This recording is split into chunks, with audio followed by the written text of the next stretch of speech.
राम मंदिर पर 1800 करोड़ रुपए खर्च किए जा रहे हैं तो वो विकास, और लखनऊ के अंबेडकर पार्क पर बहन जी ने सिर्फ 700 करोड़ रुपए लगा दिए तो वो फिजूल खर्ची। अयोध्या में लगी पत्थर की मूर्ति में देवता और मायावती के बनाए पार्कों में लगी संतों, गुरुओं, महापुरुषों और महामहिलाओं की मूर्तियां बस पत्थर। इतिहास में पहली बार बहुजन समाज के महानायक और महानायिकाओं को सम्मान मिला तो हाय तौबा मच गई थी। लेकिन अयोध्या में पानी की तरह पैसा बहाया जा रहा है तो उसे त्रेता युग की अयोध्या कहा जा रहा है। ये तुलना हम इसलिए कर रहे हैं क्योंकि जब बहुजन समाज पार्टी के अध्यक्ष बहन कुमारी मायावती यूपी की सीएम थी, उन्होंने लखनऊ और नोएडा में 2 भव्य अंबेडकर पार्कों का निर्माण कराया था। तब मनु मीडिया के साथ साथ कथित ऊंची जाति के लोग ये कहते हुए नहीं थकते थे कि ये फिजूल खर्ची है। वो सलाह देते थे कि बहन जी को पार्कों में पत्थर की मूर्तियां लगाने की जगह अस्पताल और स्कूल कॉलेज बनवाने चाहिए। लेकिन अब वही लोग कह रहे हैं कि देखो अयोध्या में कितना भव्य राम मंदिर बन रहा है, वो गदगद हैं, वो फूले नहीं समा रहे। वो मोदी जी को देखकर कहते हैं कि देखो कैसे मोदी जी ने अवतार लिया है, वो वीणा चौक पर फोटो खिंचा रहे हैं। ऐसे लोगों को अब ना फिजूल खर्ची नजर आती है और ना ही उन्हें अयोध्या में लग रहे सैंडस्टोन में सिर्फ पत्थर नजर आता है। ऐसे लोगों के लिए अयोध्या में लगे पत्थर पूजनीय हैं, उन्हें वो देवता की तरह देखते हैं कि उन्हें उनमें देवता नजर आते हैं। लेकिन जब लखनऊ और नोएडा के पार्कों में तथागत बुद्ध, संत रविदास, संत कबीर, गुरु घासीदास, नारायण गुरु, महात्मा ज्योतिबा फुले, छत्रपति शाहूजी महाराज, बाबा साहेब डॉक्टर अंबेडकर और मान्यवर कांशीराम साहेब जैसे बहुजन महानायकों और महानायिकाओं की मूर्तियां लगाई गई थी तो उन्हें सिर्फ पत्थर कहकर उनकी बुराई कर रही थी। अगर आस्था का ही सवाल है तो क्या दलितों और वंचितों के लिए जो संत महात्मा हैं, उनके जो संत महात्मा हैं वो उनके लिए पूजनीय नहीं है क्या? क्या संत रविदास, संत कबीर, गुरु घासीदास, नारायण गुरु, तथागत बुद्ध जैसे महापुरुषों के प्रति वंचित वर्गों में श्रद्धा नहीं है क्या? इसलिए ये मामला सिर्फ श्रद्धा और आस्था का नहीं है, ये मामला ब्राह्मणवाद बनाम अम्बेडकरवाद का है। ये मामला नजरिए का भी है और ये मामला डबल स्टैंडर्ड का भी है। राम मंदिर ट्रस्ट पर भ्रष्टाचार के गंभीर आरोप लगे हैं। करोड़ों की हेराफेरी और जमीन की गलत तरीके से खरीद फरोख्त के आरोप सुर्खियां बन चुके हैं।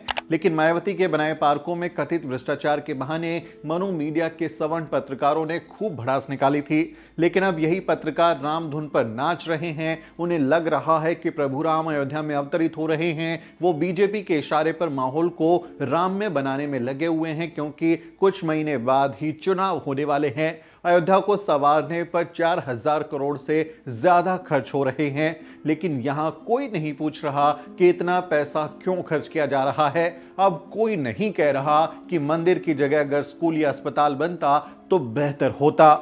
मीडिया की नजर में बहुजन नेताओं की ओर से किए गए हर काम में नुक्स निकाला जाता है क्योंकि वहां सवर्ण जाति के पत्रकार और संपादक बैठे हुए हैं। ऐसे फर्जी नैरेटिव गढ़े जाते हैं कि देखो ये बहुजन नेता कितने भ्रष्टाचारी हैं, इन्होंने कितनी रकम बस पत्थरों पर खर्च कर दी। उन पर प्राइम शो और डिबेट होती हैं, प्राइम टाइम में उन पर बहस होती हैं। लेकिन मोदी जी के युग में सब चंगा है, कोई भी कमी नजर नहीं आती।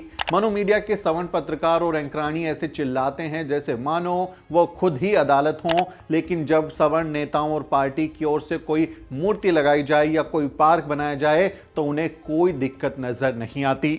समस्या इसी दोहरी मानसिकता में है क्योंकि ऐसे लोग अपनी जातिगत पूर्वाग्रह के कारण बहुजनों को बदनाम करने का काम करते हैं, जबकि अपने समाज के नेताओं, घोटालेबाजों और भ्रष्टाचारियों के खिलाफ ये लोग एक शब्द तक नहीं बोलते।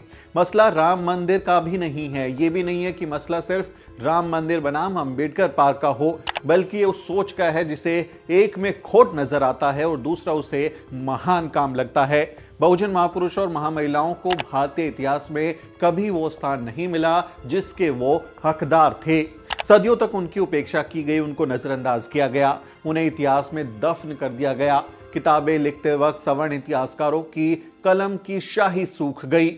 ऐसे में जब बसपा शासनकाल में बहुजन नायक और नायिकाओं को सम्मान दिया गया, वंचित वर्गों के संतों, गुरुओं और महात्माओं के गौरवशाली इतिहास को फिर से स्थापित किया गया तो हाय तौबा मच गई। ऐसे लोगों को यह हजम नहीं हुआ कि कैसे धरती फाड़कर बहुजनों का इतिहास फिर से स्थापित हो गया। इसलिए हम कह रहे हैं कि यह टकराव ब्राह्मणवाद वर्सेस अंबेडकरवाद के बीच का है। राम आपके लिए पूजनीय है तो आप जाइए और अयोध्या के राम मंदिर में उनके दर्शन कीजिए।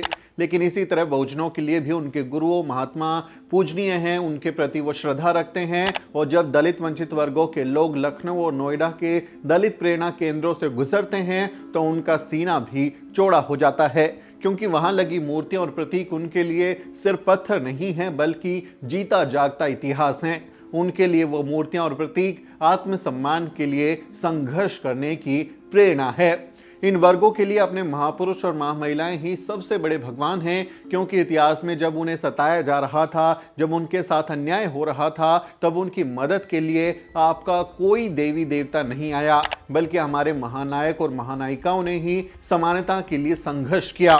आप अपने भगवान से चमत्कार की उम्मीद करते हैं और हम अपने नायक नायिकाओं से हिम्मत और प्रेरणा लेते हैं। बस यही फर्क है इन दोनों विचारों में। इस बारे में आपकी क्या राय है? आपको लगता है कि जो यह तुलना हो रही है वो सही है या गलत है? कमेंट करके जरूर लिखें। आपसे अपील है वीडियो को शेयर करें ताकि बाकी लोगों को भी इससे कुछ जानकारी मिल सके। आपसे अपील है हमारे चैनल को सब्सक्राइब करना ना भूलें। वीडियो के अंत में आपसे एक छोटी सी अपील।